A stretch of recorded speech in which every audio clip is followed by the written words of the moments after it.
Hey, it's Mark Andrews with episode 5 of the OCFOA Plays of the Week. We've got plays from San Diego and Orange County this week. Let's get going. If you watched our last Plays of the Week video, you'll recognize this play. This is a play in which the receiver catches the ball and then in a secondary action is knocked to the ground and loses control of the ball. On this play, even though he lost control of the ball after he hits the ground, this is a touchdown. The key here is that the catch occurs before the secondary contact with the player, which causes the receiver to go to the ground and then lose control of the ball. That is why this is a catch. Now let's compare that to this play.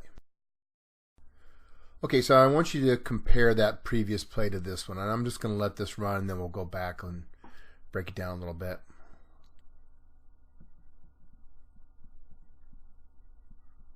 See, it's a long pass. Receiver initially has the ball,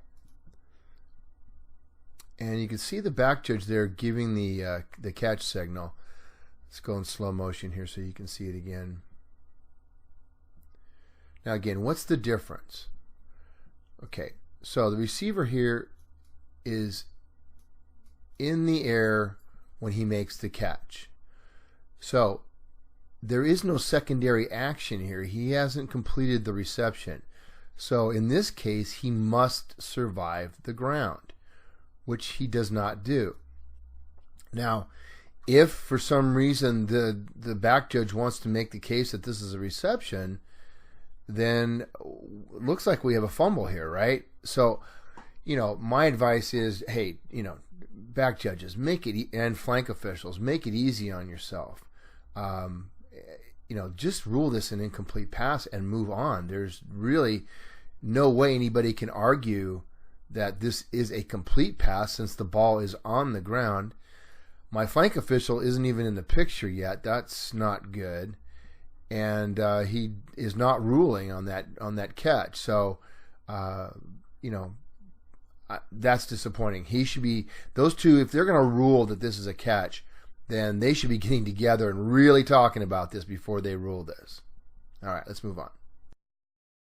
All right, I'm a little hesitant to show you this play because it's one of the more controversial type of plays that I've shown. I've gotten a lot of feedback from other parts of the country saying my rules interpreter doesn't agree with your interpretation. That's fine.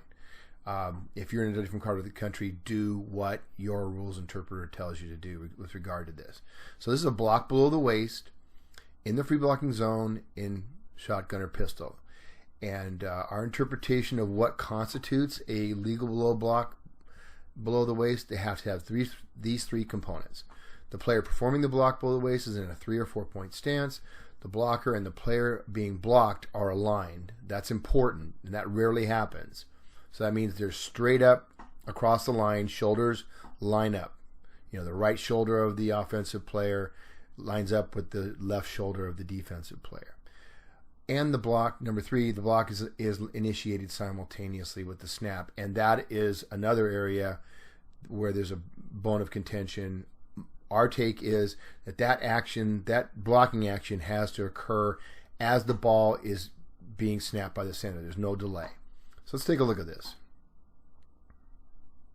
And the nose guard there is the player that's going to perform the illegal low block. So this is the defense doing it. Watch. Here you see it right there. And we get a flag. Okay, good job. So let's take a look. The first one, 3 or 4 point stance. Okay, he's in a 3 or 4 point stance. Are they aligned?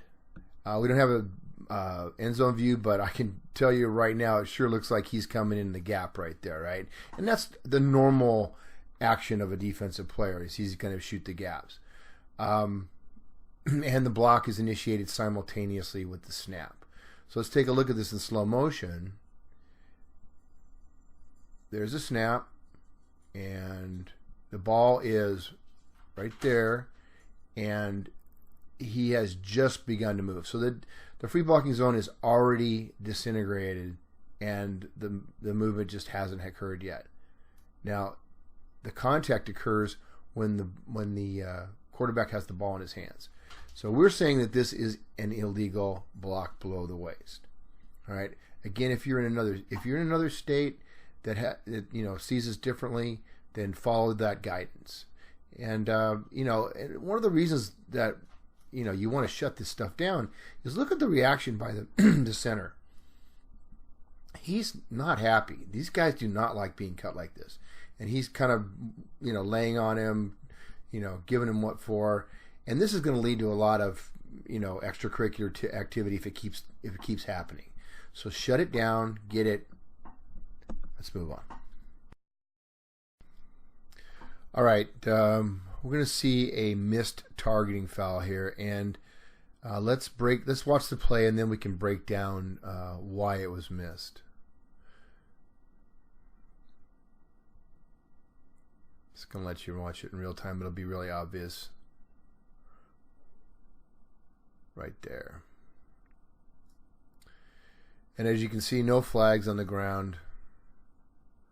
So let's break this down and figure out what we could have done better. All right, so let's break this down. Everybody initially looks like they're looking at the right spots. Of course, I can't see three of the officials. Now, once the play has developed, then we want to switch our focus. And I'm looking at my referee. He looks like he's looking at the right place. My umpire is looking through here right now, but he's going to change his focus. And, the line judge is doing the right thing. He's determining catch, no catch. But he needs to immediately come off of this player and look ahead of him. Okay? We're going to have a contended matchup right here. This could be a hold. And we've got this player here who's going to be our perpetrator of the foul. The line judge establishes catch, no catch. Now he shifts his focus. Good job. He's looking here, and we've got the umpire looking here. Referee. Everybody looks good. I'm not sure why we don't see that. I'm guessing that the line judge is focused too much on progress. This action probably caught the umpire by surprise because he's not in his field of vision. As you can see, he comes in late. The guy that can probably see this the best would be either the referee and especially the back judge. The back judge should read this player running east-west and watch him. He's moving, right? He's motoring. And as soon as you see that, we got to get a flag on it. Now, yes, the runner compresses, but the defender's responsibility is to go low, hit him in the strike zone, and he's not doing that. That's dangerous contact. It's what we're trying to eliminate. We've got to have a flag on it. Back judges, do not be afraid to throw this flag. Be a crew saver. All right, move on. All right, let's continue with our discussion of targeting. Now, this play, it's not as evident that we have a target, but I want you to watch it in real time and tell me what you've got. Keep an eye on the quarterback. He keeps the ball. You can see that hit right there. And take note of that number because we're going to see him a little in the next play. All right, so let's watch this in slow-mo. Now what happens here is the quarterback initially is stopped right there. He runs into his own player even. And this is our number 23 right here. He launches upward. Now you miss it because 55 is right in front of it. But play it in real time, you'll see it. Boom, right there.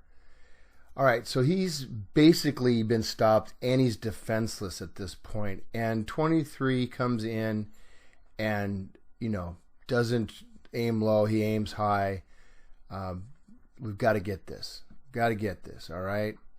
Again, a flank official probably is looking at progress. So this has got to be up to somebody else on this crew to get this foul. All right, let's take a look at the next play. All right, same game. Let's look at the play in real time.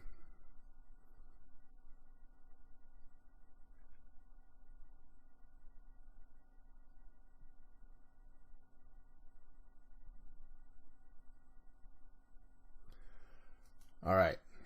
Now, I think that one's pretty obvious, right? And we got 2 flags on it. Let's take a look at the elements here. Got a quarterback scramble. Now, he starts to slide right there. And again, this is our number 23. Look where he's aiming.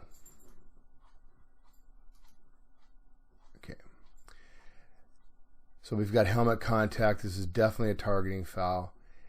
Now, number 11 here pops right up, but the reality is that he's concussed at this point. This kid's out for the next 2 games due to that hit. And it's the same player, number 23, and you can see his reaction to that hit. And my point there is that, sometimes when we manage games, we need to be aware of players like this. I'm not saying this guy's a dirty player. He's just a high motor guy. But, we need to tell him, early in the game that, what he's got to do to stay in the game. Now, if the officials on this game had decided to eject, and I've shown this to several people, that ejection would have been upheld. So this, we're helping him too to stay in the game. So we're talking about game management here, talking to players, getting them to stop this type of behavior before it reaches this level. All right, let's move on. Okay, here's a quickie from Steve Coover, and I love this play. I mean, look at the message here. Now you see that clearly this player is in the neutral zone. This is an encroachment. And for whatever reason, the flank official on this side doesn't throw a flag. He freezes. I had this happen to me in one of my very first years of varsity officiating. I clearly saw a player on the line judge's side, I was the head linesman, jump into the neutral zone. But I assumed that I shouldn't throw it because my line judge, who was much more experienced than me, didn't throw. What had happened was he got distracted by the coach talking to him and didn't see it. And guys, let's just get these. Don't worry about fishing in somebody else's pond, right? All right, let's move on. Okay, here's one you're not going to see every day. This is again from Steve Coover, and this is a try. And you'll notice that the center is number 8 there. So we have a numbering exception on kick formations, correct? So far, so good. Now, I know you can't necessarily read the numbers. I've been through this play several times.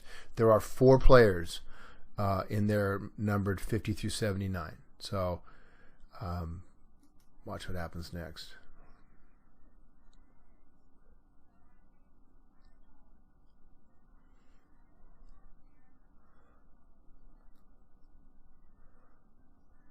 Okay, now they've shifted out of it. You might get a good look at the numbers there. Now, get ready. You haven't seen this before, I guarantee it.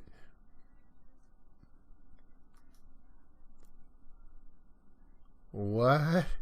What is this, Cirque du Soleil? Yeah. And by the way, they flagged this, and it is legal. It is legal. So they didn't get the formation, but they flagged they flagged the backflip, and there's nothing illegal about it. I was blown away when I saw this. Yeah, get that. Remember, whenever we have a swinging gate formation, the numbering exceptions don't apply. They still have to have 5 on the line, 50 through 79. There's another thing here that I want to point out to my Orange County guys. You'll notice that the flank officials come onto the field. Now, this is San Diego. Evidently, this is an accepted mechanic in San Diego. Don't do this in Orange County, okay, guys? Stay on the sideline. All right, let's move on. All right, so we've got another extra a try here. And as I just stated, in this swinging gate formation, there's a numbering requirement, 50 through 79 on the line. In this play, they have it. And that's not the issue here. Just want to remind you of that. Okay, let's watch the play. We're actually seeing this play more and more frequently on extra points, so we need to be aware of this action. The center's going to try to snap it to that back behind the lineman over there. Okay, let's watch this again. Watch the center. Okay, you see that action? He's going to lift the ball up right there. So he's got it, several inches off the ground before he begins his motion towards the back. And what does the rule book say about a snap? Okay, the snap begins when the snapper first moves the ball legally, other than an adjustment, right? The movement, this is the part that's germane here. This is where the violation occurs. The movement must be a quick and continuous backward motion of the ball, during which the ball immediately leaves the hands of the snapper and touches the back or the ground before it touches an A lineman. Okay, so this is not considered a quick and continuous backward motion. Yes, it's backwards. He can snap it to the side, but he has to do it from the ground. He cannot lift it. And this is what we're seeing. We're seeing centers lift this ball. And so this should be shut down immediately. This is a snap infraction. And, good on the defender right here. He reads this, and he actually gets his hand on it right there.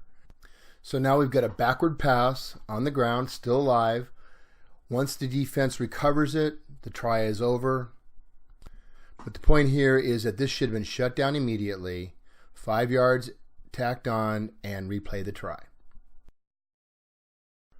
All right, here's another quickie from Mr. Coover, and he makes the comment here, I love showing great mechanics. I love seeing it too. It just keeps us out of so much trouble. So this is going to be a pass to the back corner of the end zone, and the actions by the line judge and the back judge here are just pretty much perfect. Okay, we got must defeat the ground. Hey, not survive the ground, defeat it.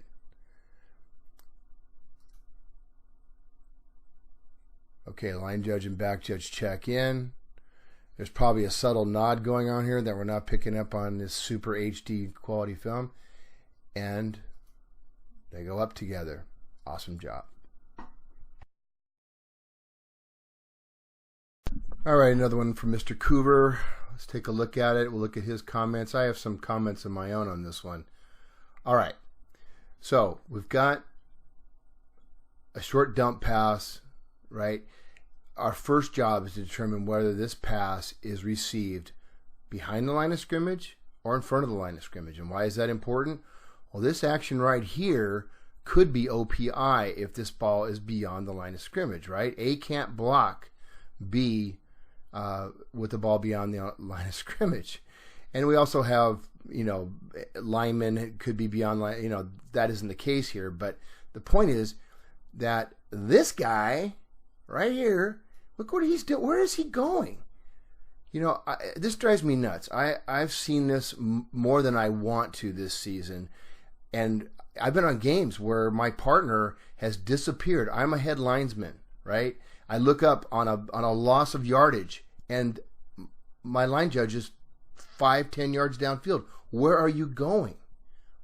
Stay on the line until you need to leave. And you need to leave when the ball is, basically going downfield, far downfield, not this play.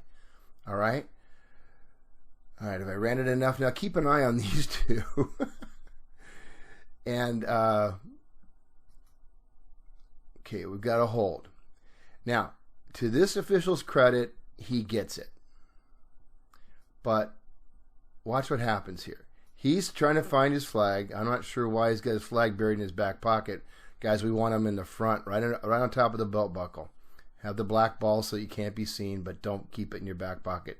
This is the reason why. Okay, he's throwing the flag, and he is in harm's way. Look at this. He can't officiate from that position. There's no way he knows there are any fouls occurred in that last 2 or 3 seconds. He should be right here, trailing this play. All right? So line judges, stay home until you have to leave. All right? Let's move on. All right, so we're going to end with this one. And this one, boy, we got to be ready for anything, guys. Let's watch this. Ball's on the ground. What do we got? Okay, let's go slow-mo here. Watch the quarterback. Turns. As underhand pitch. What is that? That's a pass. Okay, it's not a fumble. Okay, hits 55 in the back. Now the question is it forward or backward? And we can't go to sleep on these. Okay, this has the potential to be a turnover right there, right? Watch our head linesman come in. Crusader moment right there. It's so easy to forget, that this is actually a pass. Another one that we're starting to see is when the quarterback is in shotgun and he catches the ball and immediately pitches it, sort of lobs it forward, and a player in motion grabs that forward pass, even though it's literally only maybe a foot. It's still a forward pass, and if that guy bobbles it and drops it, this is not a fumble. We've got to recognize that. All right, let's take a look at it one more time. Definitely forward. And head linesman, Crusader moment. Great job. Well, that's going to do it for this edition of OCFOA Plays of the Week. Hey, I got a bunch more plays that I want to put up, so I expect to have another Plays of the Week out real soon, probably within the next week. It takes a little time to do these, so be patient. If you want to get notified of when the Plays of the Week come out, just click on my picture in the top right corner and then click on the subscribe button. Remember, we're supporting the Jimmy V Foundation. If you want to help, click on the link in the comment section. If you've missed any of the Plays of the Week, click on the link in the top left. This is Mark Andrews signing off.